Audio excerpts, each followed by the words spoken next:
What? Maybe that's where the power.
Good evening, everybody. We're going to get started in like 3-4 minutes.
Welcome everybody to the Segue reading series.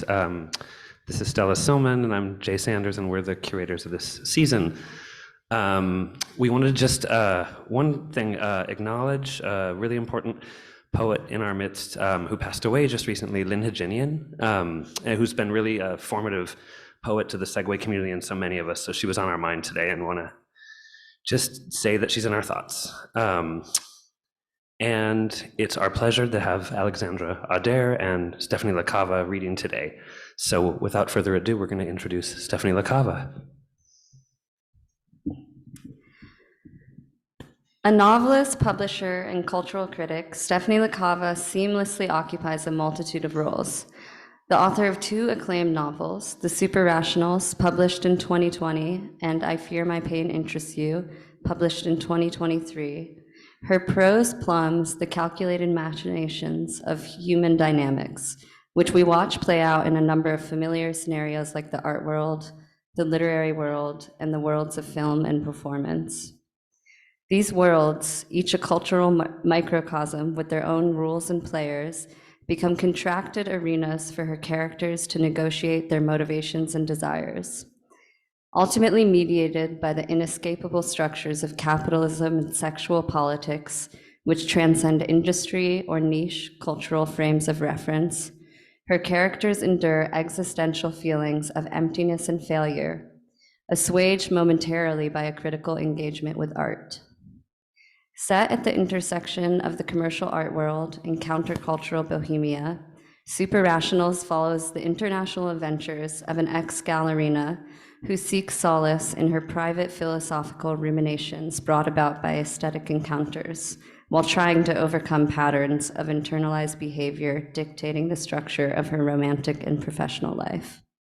In I Fear My Pain Interests You, the main character, Margot, attempts to live outside the shadow of her famous musician parents and all the trappings that come with cultural and financial privilege, ultimately turning inward to examine her unique medical condition. She is unable to feel pain.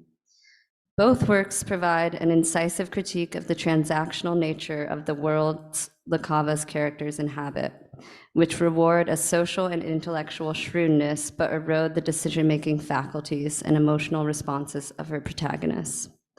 Hovering above this critique, her meta-narratives question the ethics of the publishing industry itself. Surely she identifies with her central characters.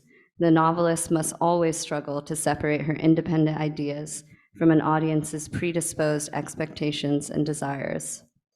We might then ask, what does it mean to participate in an industry that is obsessed with the work's creator? And as she writes, how does that augment the way the work is presented and received?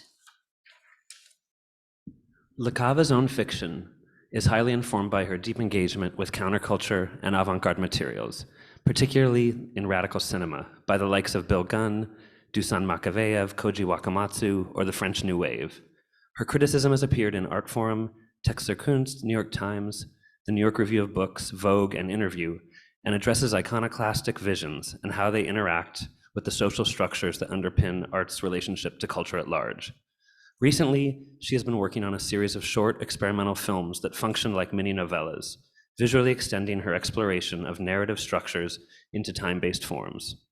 In addition to her own writing, LaCava founded Small Press, an independent publisher of literary works in translation and newly commissioned children's books by artists.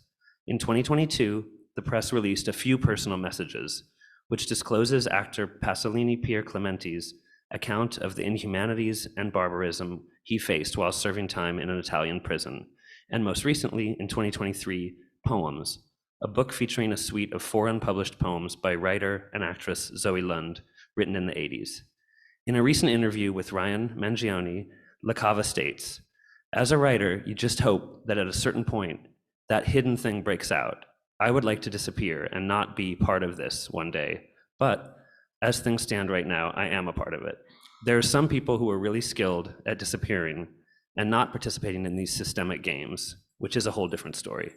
So without further ado, please join Stella and me in welcoming artist and actor Gabe Rubin, who will present LaCava's new text, Comedian.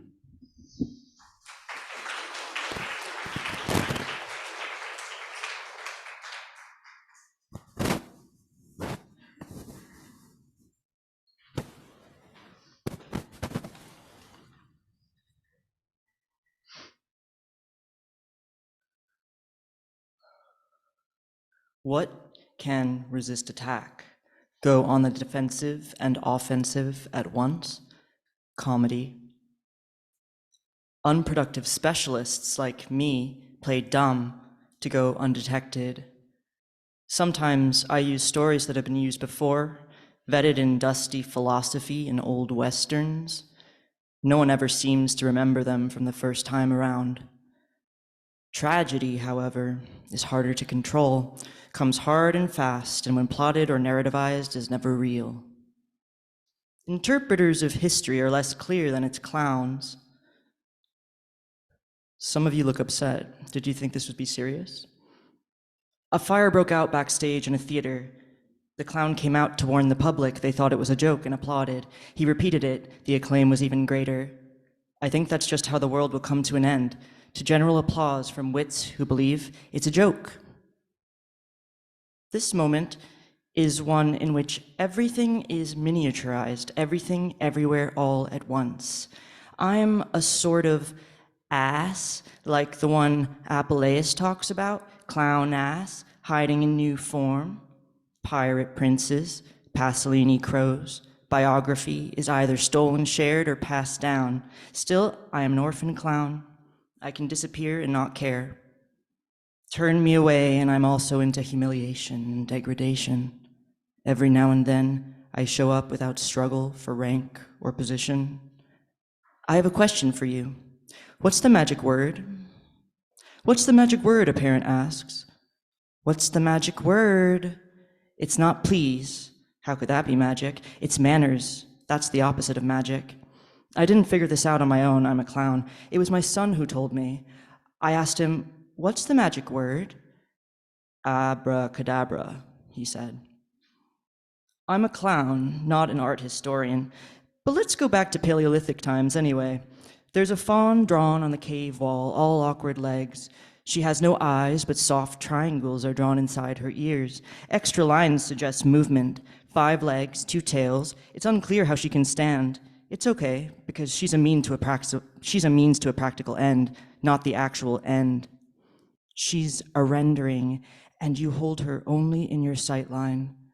Way back then, no one used to own a cave. It's different nowadays. People claim grounds. The collector owns both wall and object. Like the faun, the clown is a magical liaison, not the magic itself. She can't ward off the actual thing you fear, but the thing before the thing that pretends the tragedy. Levity is a weapon, the dis, not the enchantment, world building without material conditions. I do often work alone. Paleolithic man drew the faun in order for her to arrive and him to hunt and eat, whereas the collector hunts for the image so he can arrive careless of who eats. My ritual is my script, an old theory of theater. A new one says, they call it a ritual. I call it a crime. An ex-detective cop agrees. That's the thing about clues. When evidence shows up in the movies, literature, or stage, it is a copy of proof, like a drawing of that original cave engraving. It's a given in spy stories that when newly purchased food is found on the person of a dead man, it must have been homicide. Why would someone buy lunch if he thought he was about to die? For a clown, this pretends suicide. Here's an offering, life force, for anyone left behind. Before Netflix, there was Euripides, guilt and innocence at once. Love and family became a place for drama when survival was assured. Bourgeois comedy, each home a theater of its own. Netflix, bourgeois comedy, each home has a theater of its own. Data and capital have shapeshifted to be invisible tricks. Platform can never again mean a literal stage. Do you want to be a star? Don't be embarrassed. Greek heroes strive for poetic fame. Do you want stability, security? Or do you want to live a life of obstinacy, mystery? Anonymity is what's getting harder and harder to come by. Or do you want transparency? It won't insulate you from the contingencies of other people's actions. Don't be stupid. Why do you need to know the feelings behind the action to accept it? Transparency has been co-opted by hustlers and technocrats. Erase the burdened individual, give it up to spiritual cyber disintegration.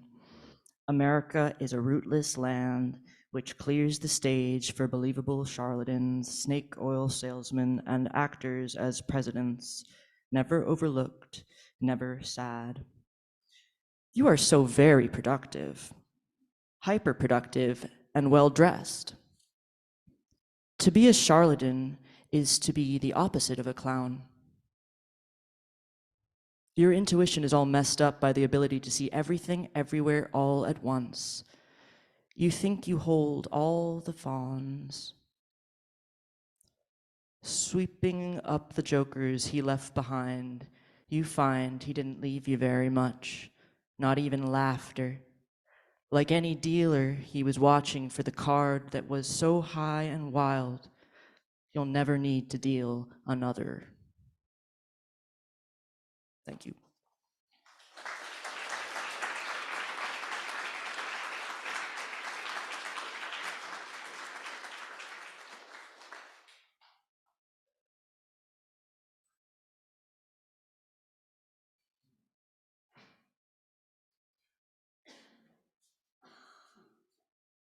Hi, everyone. We're going to take a 5-minute intermission and then be right back.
Hi, everybody. Welcome back. Want to remind our those of you tuning in on our live stream that you can also make a $5 donation through Venmo that all goes to the readers.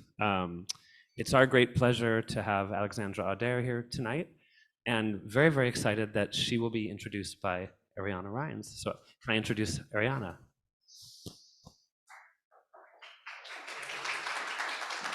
I thought you were gonna like introduce me. I'm really pissed. No, I was thinking about how I've heard, no offense to the people I'm about to refer to, but I've heard some like incredibly legendary authors introduced in the most self-serving way at the Segue series. I'm digging in deep into deep history, so only the old timers in the room will know what I'm talking about. But a dear friend of mine introduced the great Eileen Miles, and the whole introduction was about her. And so Alex asked me to do this, so I'm sorry, but in the tradition of the great Segue introductions of wonderful luminaries in which the introducer makes it all about them, I'm honored to introduce the great Alex Auder, who is here with us today to read new, never before heard, unpublished work. My introduction to Alex was, of course, through her extraordinary memoir, Don't Call Me Home, which made me sob. And I'm the reason why Alex didn't get reviewed in the New Yorker, actually. The room went cold when I said New Yorker, which is good. It's a good sign. It's a good sign. All of you, your hearts are in the right place. This is a really unusual book for many, many reasons. It chronicles things that one seldom finds written about, realms of feeling, and also it moves through time in a very unusual way. I find it an extraordinarily healing, but also sort of exorcising book. It sort of like magnetizes, I don't know, like, you know, people are on those heavy metal cleanses right now, and it's actually really big in the world of like bro health. To now, it's gone from heavy metals to cold plunge to it's now about fungus. I don't know if you know, like it's now like in 2024, you have to purge fungus from your life, and you absorb a lot of fungus just by existing.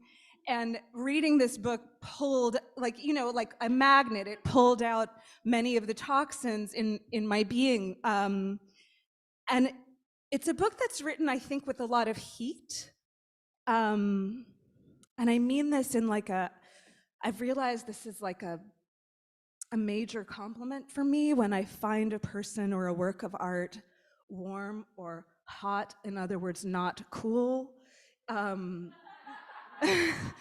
no, but it's an underappreciated, I think, criterion for artistic success, I would say, is does the work emanate heat? Does it work warmly or with warmth? Does it think warmly? Does it emanate heat? For me, if I were like the empress of things, the boss of things, this would be like a baseline, like, you know, and I say this with all respect to Joan Didion, who, as I recall, she would drink like cold Coca-Cola. That was like, she would wake up in the morning and like crack open a Coke, which is very butch. And when she wasn't sure if her writing was good or not, she would put it in the freezer, which is very Joan. All respect to the cold genius. It's the full moon in Virgo, and today would have been the 99th birthday of Etel Adnan, if she were alive. It's an extraordinary day. It's also recently Alex's birthday. And of course, the passing of Lynn Hijinian we learn of today. I don't know which day, you know, I don't know if she left her body on this day, but it feels like a very charged day. And somebody very dear to me is in labor right now. So in honor of the great womb, the vagina dentata, I would like to read just a few passages from Don't Call Me Home before we hear Alex reading from new work. And I'm sorry for not rattling off her many accomplishments and the many reasons to be quaking in your boots at right now. So just be intimidated. After she gargled with water, I crouched down and called up into her crotch, "Hey, this is your sister, Alex," in order to get the baby familiar with my voice. My mother moved to the bedroom then, lying down on the bed and moaning, "Oh God, Alex, you were so right about Patrick. How could I have fallen for such a pathetic excuse for a man? And Anthony, I can't even think about him." Skimping ahead a little bit. I too am the survivor of a crazy redheaded mother, although my mom was not so sexually adventurous as yours. "Oh, these doctors rush everything, Alex," my mother said. I watched her pull her black spandex low-cut Betsy Johnson dress over her belly. Her breasts bulged up from the low neckline, soft blue veins glowing under her translucent skin. This dress was my favorite. It pulled tight around her belly and then flared out over her small hips and slender legs. I fantasized about keeping the dress for my own pregnancy, but when I tried it on, it sagged across my chest and hips. They just want to get home as fast as they can. That's why they cut you. Honey, you can't imagine how corrupt these doctors are, especially the men. Well, all men are pigs. They can't help it. It's in their genes. Please join me in welcoming Alex Auder.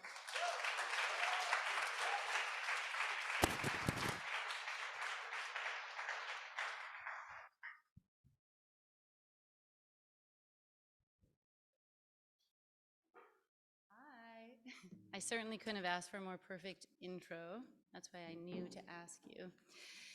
I'm so sick of hearing the accolades. Let me drink a little water.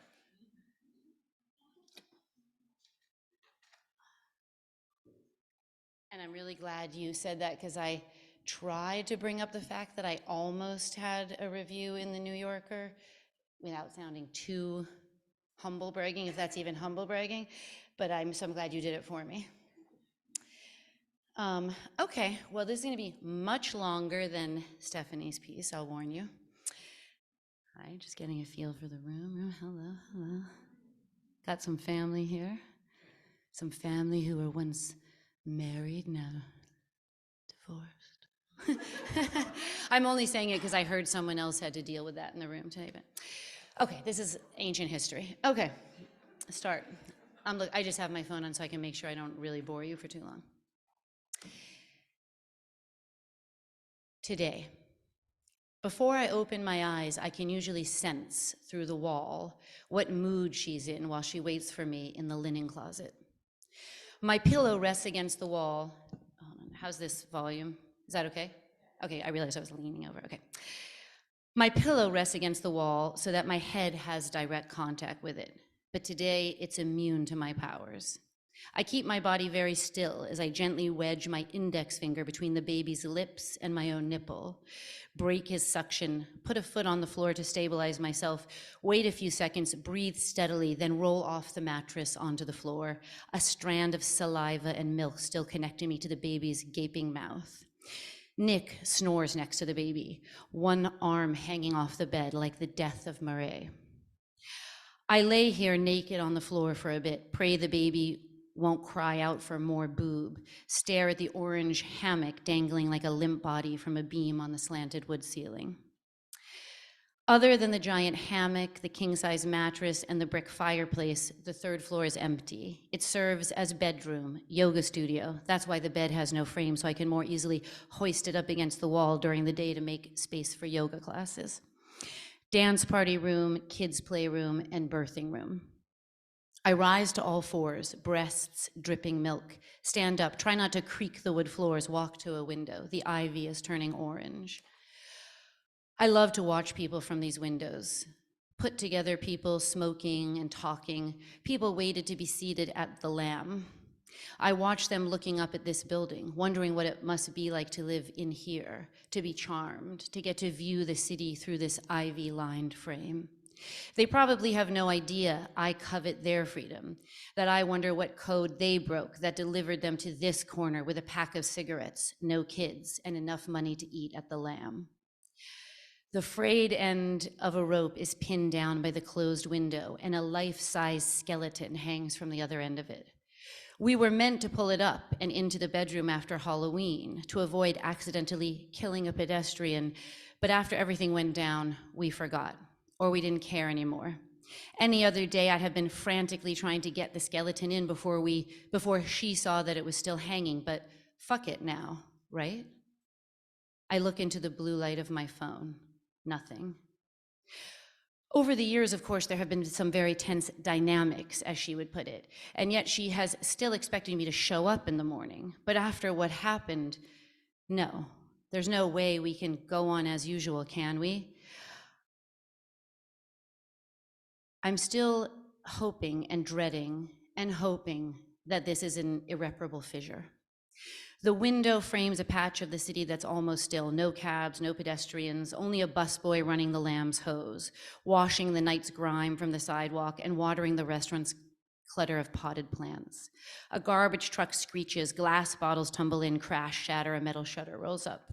All the sounds that drove us insane over these last 7 years, though not as insane as the late night dimwits who, after spending their monthly paycheck on deviled eggs, loitered outside the Lamb at 2 a.m. and their dull voices traveled right into our ears like their head was on the pillow next to us. The acoustics are amplified by this room's emptiness. Cunt, they say when I open the window and ask them to quiet down. The building has a visceral communication with the city. The city's potential sweeps in through all the windows on each of the 3 floors. The scale of it makes you feel like you are in the current of the city without having to actually step outside. There's something about it that can distort the dimensions of the outer world, allowing for a certain kind of intimacy with pedestrians, like I'm on a proscenium stage and the city is my audience. One New Year's Eve, I leaned out a second floor window topless, holding a big empty pasta pot and a wooden spoon tucked under my left breast, and called down to passerbys, asked them why they hadn't come home for pasta. They could almost reach up and touch the pot, touch me, but no, I was just out of reach. Red letters catch my eye directly across from me, words painted on the third floor windows of the Lamb. Rape room? My phone buzzes. I startle, reach for it, look into the blue light, and there they are, her last words to me. Sally, you've broken my heart. Sally is her name. I don't know, I didn't quite know how to put that up, on the page. It's different when you read it, but that's the text message from Sally. Sally had originally intended to buy only the 2 townhouses. She was in the process of renovating them when a wall collapsed. The wall shared with the townhouse on the corner, a landmark, owned and lived in by a couple and their new baby. From the outside, it looked like one very big ivy-colored brick building spanning a corner of the West Village. Most people didn't know the corner building was its own thing, an obtuse triangle, a little slice of a house wedged against the other 2. When the shared wall collapsed, the couple and their baby had to evacuate into the night. The next day, Sally bought the couple out and absorbed the new house into her compound. For a while, a massive steel beam held it up from the outside like a giant kickstand. This agitated the West Village neighbors. There were demonstrations, an article in the New York Times. Once the wall was shored up and the kickstand was removed, a new couple with a toddler moved in, us. It was a construction site at first. We lived for a few months only on the 3rd floor, while Sally's people did their thing below us, exposed the brick fireplace on each floor, coated the walls with shiny white plaster, added black finish to the wood trim, and assembled the galley kitchen, stainless steel, white subway tile, a mini fridge, a mini version of her own townhouse next door. We got all her hand-me-down furniture, custom-built utilitarian stuff made from finished plywood, storage cupboards, children's furniture, matching bureaus, even a famous leather couch that Angelina Jolie and Baryshnikov once sat on to be photographed by her. It had all looked chic and tidy inside her place, but suddenly ratty inside ours. She was compulsively organized. She told me she hadn't always been neat. She used to be a total mess, into drugs and sex. She trained herself to be different and kept a staff to maintain the new order. I was tasked with keeping Sally's body in order. My compensation was the potential held in the promise of very low rent. My compensation was this little slice of a house, a light-filled triangle, a wedge between the city's potential and us. Our compensation was hope, an answered prayer, rent so cheap that it kept us living luxuriously at the edge of total pennilessness in exchange for a 6 a.m. yoga class and something else. I'll get to that. You've broken my heart, you've broken my heart, you've broken my heart. I put the phone down and slip back into bed, waiting until it's time to wake Louis up for school. The baby stirs and reaches for my breast in his sleep, latches on, draws my nipple into the back of his throat, makes little gulping noises. Amazing how after the initial excruciating pain, nursing feels no different than your own heart pumping. I lay still, terrified. You've broken my heart. I don't wake Nick. I have to absorb this on my own first. You've broken my heart. Each voice of the phrase is a new slit in the heart, our shared heart that lives in the shared wall. As clueless as she is about how to love, she knows this line will haunt me forever. It's the perfect revenge. I remain unmovable, save for the milk flowing from nipple to mouth, wishing for time to stop so that no other actions have to be made, wishing for a sleep as deep as in some Grimm's fairy tale, so long and deep that when the 4 of us wake, it will be another time altogether. This city overgrown with the ivy and brambles, only a few people like us left. We'd all have to fend for ourselves, all of us the same amount of broke, no need for money anyways because there's nothing to buy. Or would I prefer to remain in captivity? Do I wish to go back to before we sent the email? Would I prefer to be heading down the black spiral staircase and into the linen closet? Any other morning but this morning, I'd be already in there. I'd have broken the baby's suction and hurried down the stairs, taking a quick peek at Louis sleeping on the second floor. I'd have contemplated putting on a bra, but we keep all our clothes in makeshift closets on either side of Louis's bed, and I wouldn't have wanted to fuss in there before Louis really has to wake up, so I'd go braless. I would not have taken the time to pee in the one bathroom on the second floor landing. I'd have continued to the ground floor, glanced to my right where the living room kitchen is in disarray from the night before, and I would have ignored it. And I would open the front door and step outside barefoot. This easy access to the street and the fact that Sally's gate is only 4 feet away makes me treat the sidewalk like an extension of the living room.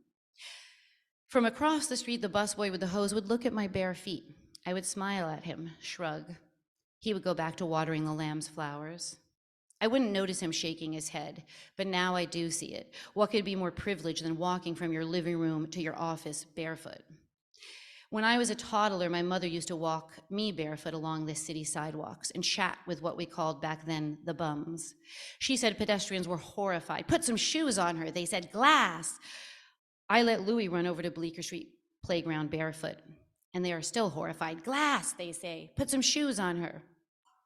Sally considered being on time late. I would use my key to enter the wrought iron gate, walk across the rectangle of artisanal astroturf with a hole cut in its center to accommodate the tree, leap up the 3 stairs to the slate patio, and slip into the house through the unlocked kitchen door, praying that Luz, the head housekeeper, hadn't arrived yet.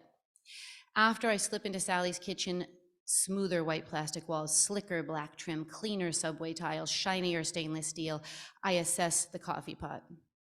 I can tell from the amount of coffee left if Sally has been up and waiting and for how long. Once in a while, I'll find a full pot, which means she's overslept or is on her way down the stairs right now. If she's still sleeping, I'll have to decide whether or not to skulk up the wine-colored runner and gently call her name, or sneak out, climb back into my own bed and text, "Didn't want to wake you." But the relief of breaking out will be quickly suffocated by the complexity of the checks and balances system.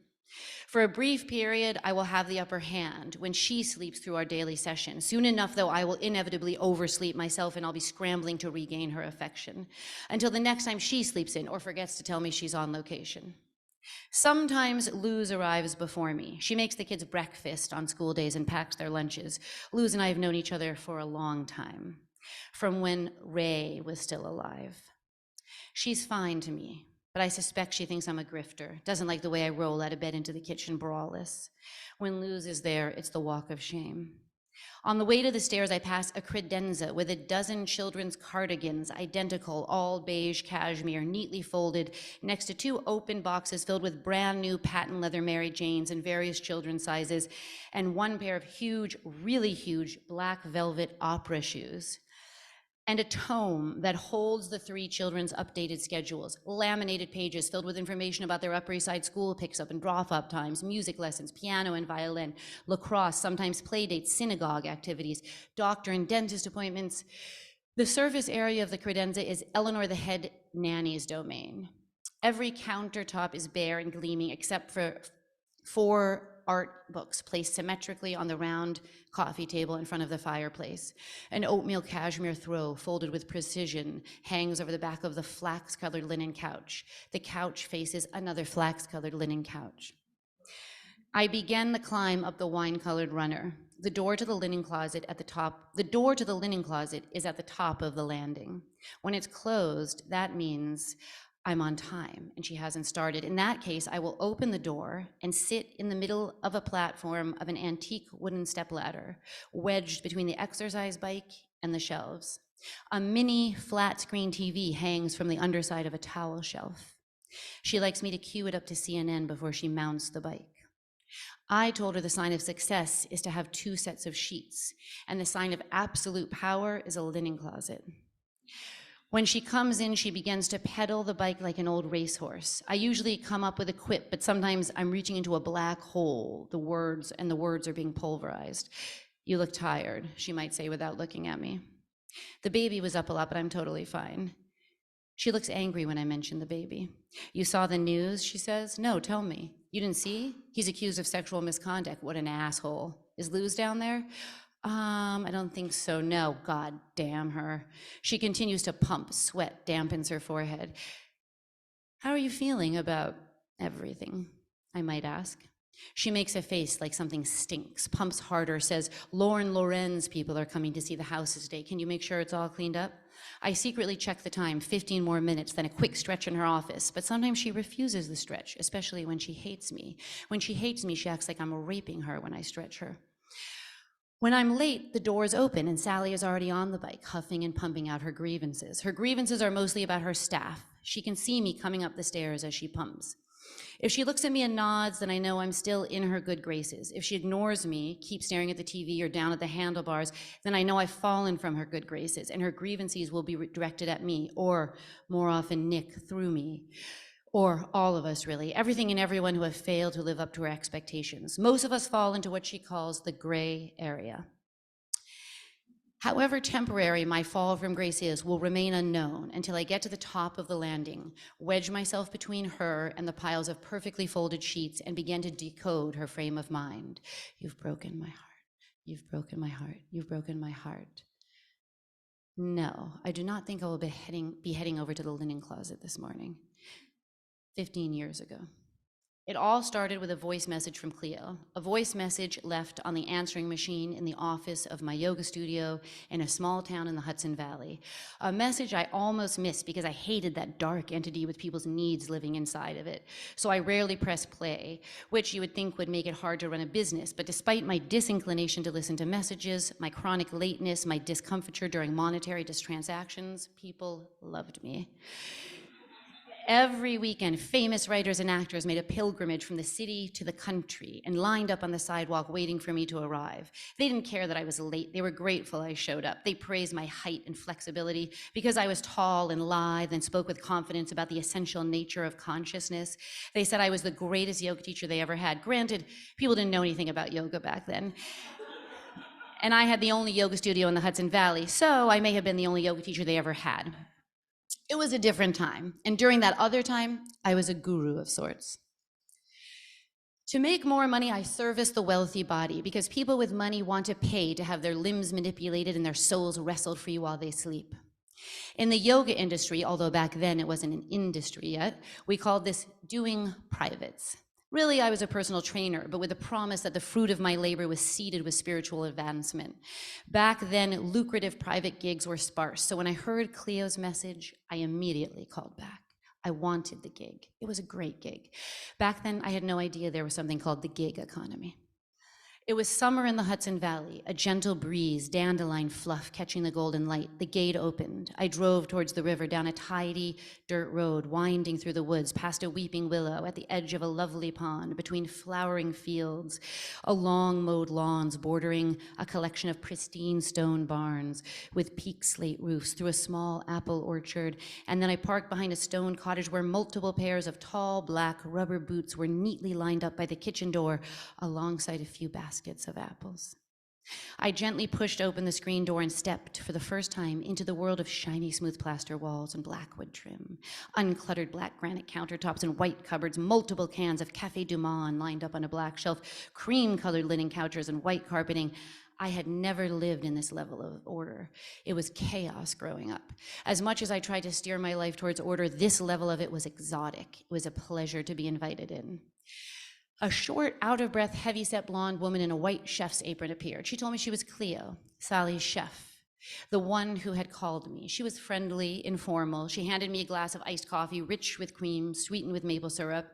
She was a devotee of my mother's first guru's successor. Before he died, it was discovered that my mother's first guru had been transmitting Shaktipat with his penis. We had been to the same ashram and had both chanted with the beautiful successor of the penis guru.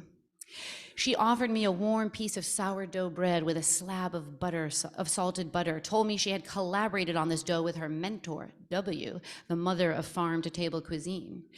She directed me to one of the barns, said the box of yoga props I had asked for was waiting for me, and that Sally would be there soon. And Ray was writing in the pond house. She said, Ray might join us. When she said Ray, I noticed a tone there, a whiff of something. The barn was all gray cement with clean stalls that I guessed were once used to milk cows. It was some historic landmark, some beautifully restored architecture that I knew nothing about. A brown leather couch against a cement wall, the one we would later inherit. A pair of sharp scissors waited for me on the unopened box of yoga props. I slid the scissors down the center of the box and opened a slit. Inside was a roll of stinky, rubbery blue stuff that I had to unroll and cut into 6-foot rectangles to make what we called sticky mats. When it was done, I walked to the big open barn doors and took in the landscape. Across the pond was the willow tree, the old house, and inside the house, Ray writing. The famous white streak was just across the pond. I was nervous and eager to ingratiate myself with the greatest living public intellectual of our time. But I had never read anything of hers, really. Just bits and pieces of her essays, a paragraph here and there, a synopsis of some of her theories for a class at Bard. Maybe, though, I never admitted this. Later, I would drive back to my little house about 10 miles north, back to the unopened mail on the stained countertops, back to the threadbare Indian textiles thrown over a hand-me-down denim couch, and back to Nick waiting for me to tell him the gossip. He had just started the Bard MFA program. He would hand me one of her books from our bookshelf. He would say, it's about how photography alienates us from direct experience. I would skim it, try to digest some of her ideas, like the Philistine nature of taming a work of art, before I put it down. I would promise myself to read it thoroughly later. And then I would tell Nick all about Cleo complaining about Ray, and Sally complaining about Cleo, and Ray complaining about Sally. When I finally read a couple of her books, years after she died, my cheeks burned with shame. Every few pages, I had to put the book down to stew in a memory. I remembered how I had tied her up and lay her over a bolster, breast to the heavens, throat exposed like a sacrificial ram, while I lectured her about the head and the heart, Vedantic theories about the body versus pure consciousness. It must have been so obvious I had never read her work. I heard heavy footsteps, breathing. It was Sally. She was more striking in person, beautiful even. No makeup, handsome nose, pale, uniform skin, hooded eyelids, loose, unkempt hair with an absence of color. She lumbered in, really. She was so tall, big-boned, as my mother would say, huge feet, really huge. She was pregnant. She was 51, pregnant at 51. Everyone knew. At that time, her pregnancy seemed like science fiction, whispered questions all around town. How was it possible? Did she still menstruate? Whose eggs? Whose sperm? Sperm from the son of Ray? It didn't matter. I figured that much out. She laughed, we embraced. She was bold and sarcastic, like me, also self-effacing.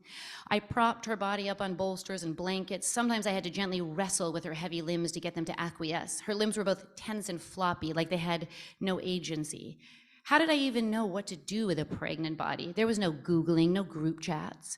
I must have bought a book about it. I took control of her body. I had no shame, and she let go of hers. She relaxed. After the yoga, she suggested we swim across the pond. We didn't discuss the nudity. It wasn't an issue. It had never been for me. We both just took off our clothes and we swam naked. And so began our honeymoon period.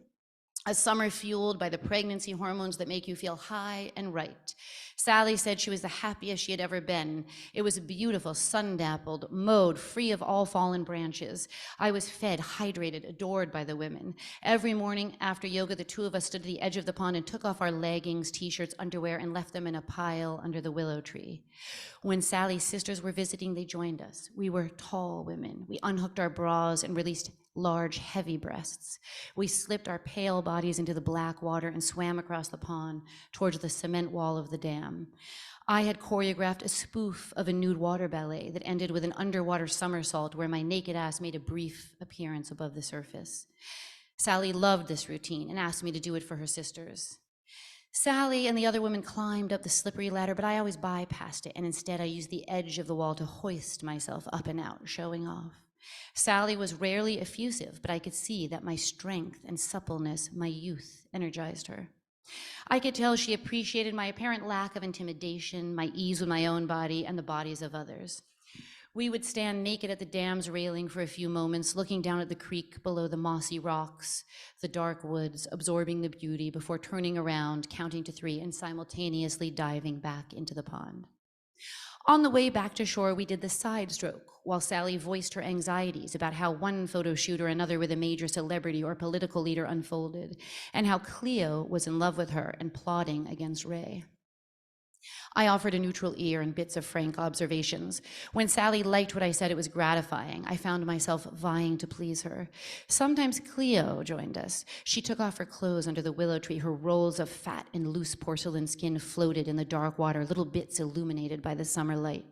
While Sally swam ahead, Cleo confided in me that she had walked in on Ray masturbating. It was all hush-hush, full of innuendo, a suggestion that Ray had wanted Cleo to see her, and or that Sally and Ray were no longer lovers, maybe had never been, for some reason reluctant to even admit they were lesbians. Things got complicated. The skinny dipping at first seemed like a spontaneous act of joie de vivre, but soon it became a carefully orchestrated ritual requiring anxiety-inducing preparations. Sally hired me for spontaneity, but she couldn't live with the messiness of it. As the summer and the years wore on, Sally made sure that all loose ends were taken care of. For example, at the end of our first swim, we walked up to the main house naked and wet, holding our clothes. Soon after, Sally arranged for me to drive a stack of beach towels in the back of a golf cart to the pond house, where I stored them in a black chest. I was meant to make sure they were replenished, and also placed 2 of the towels at the shore ready for us when we emerged. After I placed the towels, I would drive the cart back up to the main house and meet her in the barn for yoga. Soon Sally realized it was more efficient to get dressed at the cottage rather than walk up to the main house barefoot wrapped in a towel. So then I was meant to make sure there were always a few sets of freshly washed clothes, giant white cotton socks, giant white cotton underwear, giant white button-down shirts, and a few pairs of black pants, all stored in the black chest along with the extra towels. I'm not sure when I clocked that there was something compulsive and neurotic about the swimming ritual. At first I saw it as something pragmatic that I benefited from. Dry towels and clothing waited for you at the end of a skinny dip was dreamy. When she opened the black chest and pulled out the large white underwear, I felt the unfamiliar satisfaction of a job well done. I did notice that there was a remoteness when she opened the chest and plucked out the dry clothes. Never a thank you. The clean, dry clothes were expected to be there. Thanking me wouldn't have made sense. The presence of the clothes was unremarkable. The absence of them, though, was remarkable. The first time she opened the lid of the black chest and found it empty, and I realized I had forgotten to replenish the clean, dry clothes, the void was palpable. "Sweetie," she said. It was the first time she called me sweetie. Her tone had the drag of a black hole. Anything good that had happened in the hours before, blissful feelings brought on by the yoga, the thrill of the skinny dip, were sucked into it. I was sucked into it too. For a few seconds, I found myself drowning in the emptiness, then grasping, gasping for a way to recover my good grace. I was almost as surprised as she was to find the chest empty. Because when I first stalked the chest, the access to comfort felt infinite. I hadn't realized that it was solely up to me to create the illusion of infinite comfort. The first time it happened, she was disturbed for half an hour or so, and then she moved on. But my human fallibility was tolerated less and less as time wore on. After the first few days, Ray appeared. The white streak was dyed black with the rest of her hair, and she was older and heavier than she looked in the pictures. But other than that, she was as I had imagined, acerbic, funny, curious, generous with her intellect, cranky at times, but never with me. It was challenging to teach them both together. I had to get Sally set up with all the props for her prenatal needs and then heave-ho Ray around to accommodate her post-chemo issues. Like I said, they were large women and at first unyielding, but once I got them into the various shapes, they were a pleasure to be around. They were funny, we bantered. They were grateful for my apparent expertise, my easy attitude around the mundane weaknesses of the human body like farting and queefing. They both had a gamey smell under the top notes of the heavily perfumed clothing detergent that Sally liked to use. I didn't mind the smell. I was very comfortable with the variations on the tang of pussy after growing up in a small apartment with my younger sister and my mother, who always ridiculed the overly hygienic habits of others.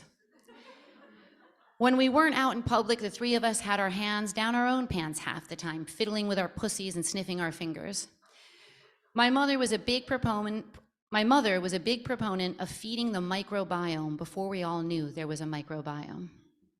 It was during these early days that we figured out our connection in the past. As I said, we moved around in the world differently in those days, so it's hard to say how it first came up. I knew that Ray had some connection to the factory, but there was no internet, no instant way to know everything about a person. Things were not as immediately provable. Morsels of information lived in your head, historical facts you once learned molded into a story someone once told you until, yes, you were pretty sure you had seen a black and white image of Ray sitting on a couch in the factory. But you would never say this aloud. Never let the morsel live in the open air because the information could be wrong and it could embarrass you. Instead, you behaved in ways that suggested you knew everything already. The morsels that lived in your head were little bits of fuel, like the way an actor might make up a backstory to soak simple dialogue, "I'll have another," with context and ambiance. So it was within the first few days that Ray told me Sally had something special for me. After I put the props away in the barn, I walked over to the cottage. Cleo greeted me with that special delicious coffee and homemade bread. Besides for wearing an apron, she didn't act subservient. She was at ease. At first, I felt self-conscious around Cleo, sitting on the linen couch, laughing with the women while I wiped butter from my chin. I worried I was a traitor letting her serve me. I was below her in rank, so why should I so seamlessly, so quickly be able to cross over? Later, of course, I would learn how wrong I was about Cleo. A black box sat on the table and Ray slid it towards me, smiling, a twinkle in her eye. Inside was a stack of 3x5 black and white prints. At the top of the stack was a child in a familiar hallway with messy curly hair, filthy cheeks, crossed eyes, and her thumb in her mouth. It took me a moment to put it together. "Marvelous," Ray laughed. It was me.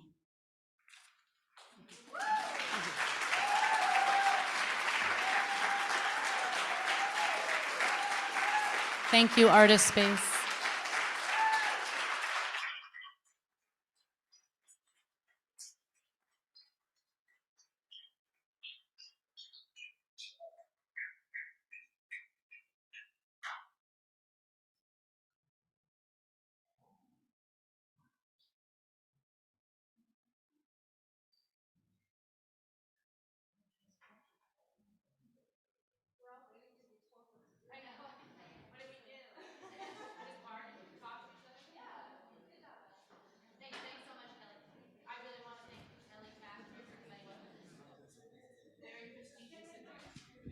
Thank you, everyone, for coming to Segue. That was great.